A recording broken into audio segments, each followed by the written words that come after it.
prostitution? What is prostitution? A question I hear again and again, often in connection with tantric massages.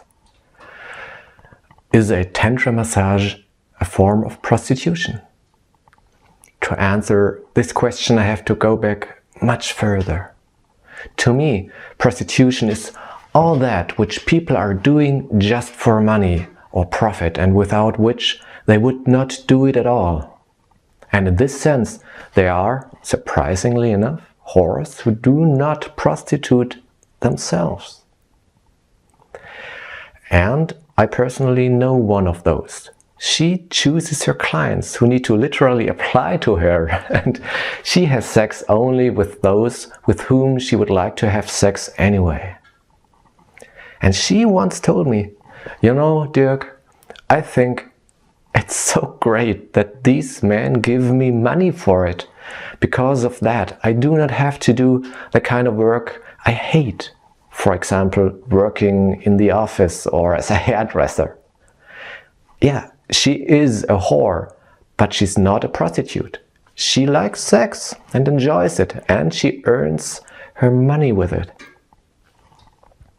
But there are also non-whores and non-callboys who prostitute themselves. Of those I know very many, from all professions, in the office, in the bank, anywhere. I am also aware of tantric masseuses who hate their jobs. Only a few of them, but they really just do it for the money. And that is, in my opinion, prostitution.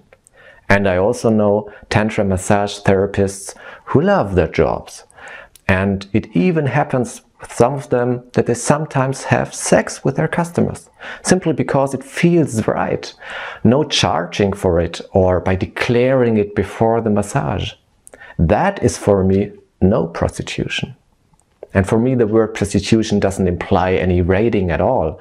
Ah, that's good because she is not prostituting herself and he prostitutes himself, so whoa, he's bad.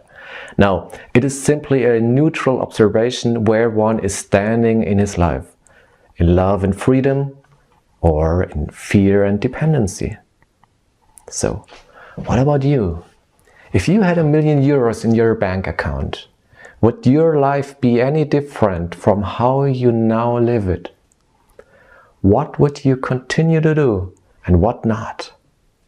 So you see, the subject of prostitution goes far beyond sexuality. It opens a big gate, the gate to the question, what are you doing out of love and what from fear? And if you observe closely, you will realize that the human deeds have exactly two motivations, namely fear and love. Anything you enjoy doing, what you do without expecting something in return, that you do out of love. For most people, these are at first the basic needs. Cuddling, sex, eating, sleeping, sure. And if those needs are met, then love is directed automatically to a wider audience, to friends and family. And if that is also fulfilled, you will find that you do not know what to do with all the love inside of you. Then you might start out to make some videos on YouTube or something like that.